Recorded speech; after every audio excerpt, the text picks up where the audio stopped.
My name is Charles Carter. I'm chairman of the Buncombe County Democratic Party. I'm going to take as much credit for this event as I can.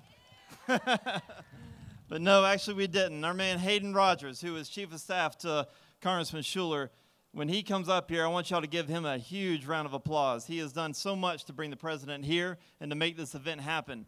And this beautiful day, it's just praise. This is wonderful.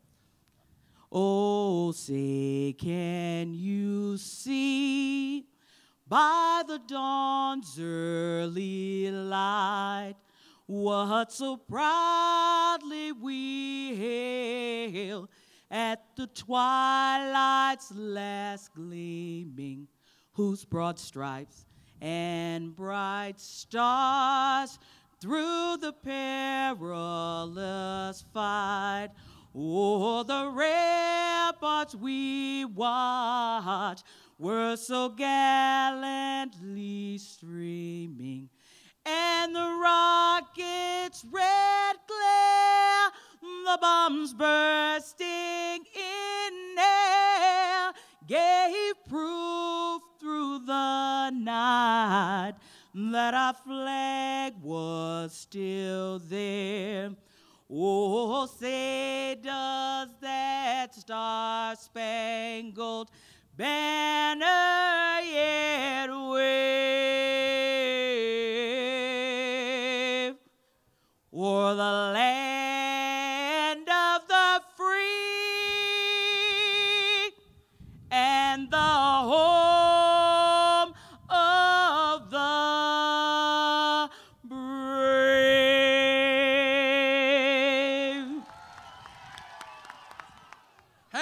How about if we all sing a song together? Can we do that? How about if we sing "This Land Is Your Land," old Woody Guthrie song? Because that's what Democrats are about, is this land is our land. It's not somebody else's land. So let's just all sing and let President Clinton hear us sing, and maybe he'll come on out here. Y'all ready? This land is your land, this land is my land, from California to the New York Islands, from the Redwood Forest to the Gulf Stream waters. Walking that ribbon of highway, I saw above me the endless skyway. I saw below me the Golden Valley. This land was made for you and me. Now let me hear you. This land is your land. Oh, man.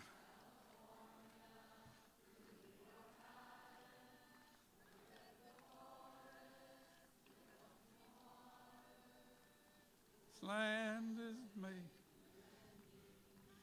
Let me tell you something. Oh, thank you very much. That was wonderful. And you know what? That made cold chills on me to stand here and see this sea of people singing about this land being our land, because that's what it's all about.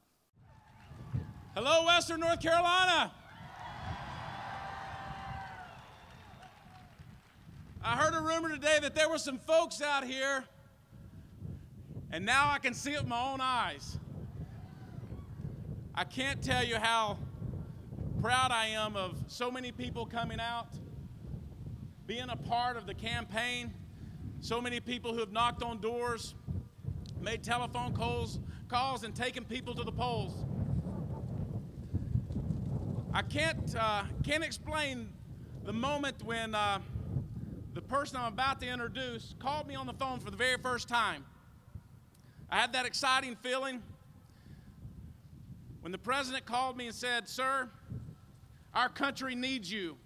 We need for you to serve the people of Western North Carolina."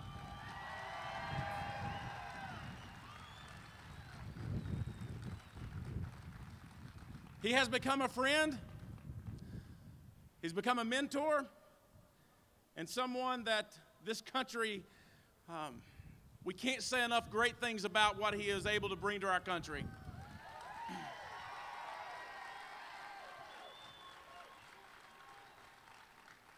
You certainly didn't come here to listen to me speak today, so I'm going to introduce President Bill Clinton.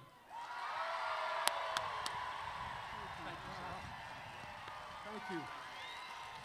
Thank you very much. Thank you. Thank you.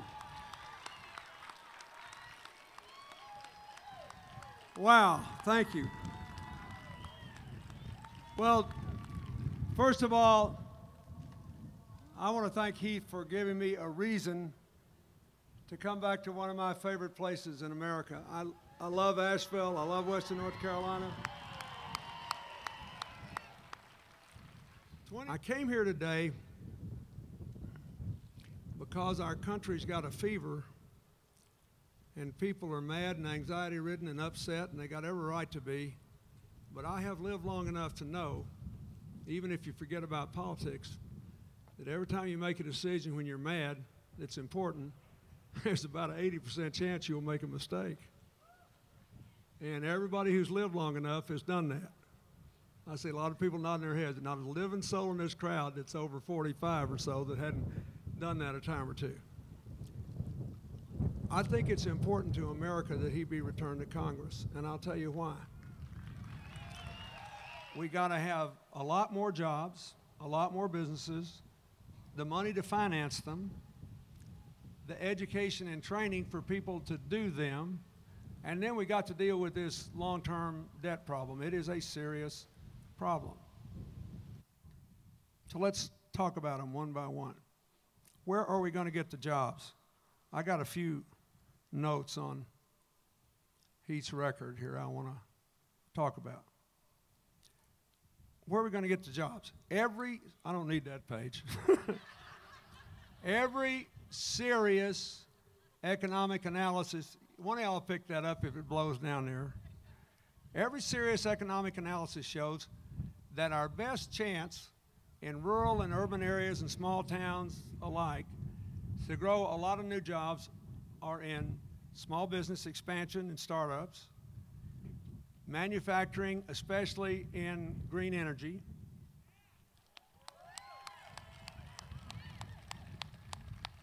technology, bringing broadband to all the rural areas, biotechnology, and infrastructure. Okay. Those are the three things we have to do to get this economy going.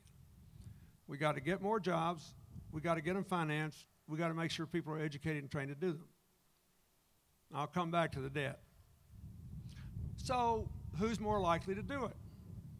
Well, Heath sponsored a job creation through Entrepreneurship Act last year that expands programs in the Small Business Administration to create jobs and give small business people the kind of advice and training they need that they couldn't get on their own. He supported a tax relief package for small business that was put through that will also make small business more attractive to lend to. Do you have a choice here? Yeah, he has done everything from preschool and Head Start to encouraging more young people to go into teaching to voting for these training and education programs. And the Republican budget calls for an immediate across-the-board cut in all federal funding for education and training of at least 25% and up to 50%. So if you want to train these 3 million people and you want the ones who live in North Carolina to go to work, you don't really have a choice. You have to vote for Heath Shuler. Now, it's the most important thing I'm going to say to the young people here. If you don't remember anything else, remember this. Heath voted for the most revolutionary bill to increase support for young people going to college and staying there since the GI Bill. It increases the Pell Grants. It gives a $2,500 tuition tax credit for families to help pay for tuition. But here's the most important thing. It changes the student loan program. It lowers the cost of all the student loans by having the Education Department set aside a loan reserve and just making the loans direct to, you name it, the University of North Carolina State, Elon College, any place you want, and they give the loans to qualified students. And you bypass paying all the middleman fees that are in the current system. You see what this means? No one ever has to drop out of college again. Ever. Ever. And we'll go back to first in the world again when we do this. This is a huge, huge deal. That's what the game plan, that's what the game films show. This man's earned the right to be reelected. All the things they say in the cartoon attacks don't apply to him. He's represented you faithfully. But I'm telling you, the most important thing is the kind of person he is, the way he treats people in Washington, the way he refuses to be caught up in all the name calling and all the demonization and all the labeling and turning real people into two-dimensional cartoons. Folks, look how long it took me to explain it to you. This is not simple, but I think you're smart enough to understand it, and I'm sick and tired of people just name calling, so I thought I would actually show you the game film. Let's treat this like it's football and we're trying to win a game here. So I thank you. I thank you from the bottom of my heart. Thank you for giving me the chance to be president. Thank you for the life I have now. And just one other thing, I'd be remiss. I spent a lot of my time on America's #1 public health problem, childhood obesity. He's probably done more on that than any member of the House. It is adding $150 billion a year to our health bill. There are ways to cut costs and increase the quality of health care. If anybody can find them, he can. So if every young person votes who's got an interest in this student loan issue, and you will take the next 12 days and go out and talk to your friends and neighbors just like I talk to you. Just sit down and visit with people. He will win the overwhelming victory he deserves, and you deserve that. Thank you, and God bless you.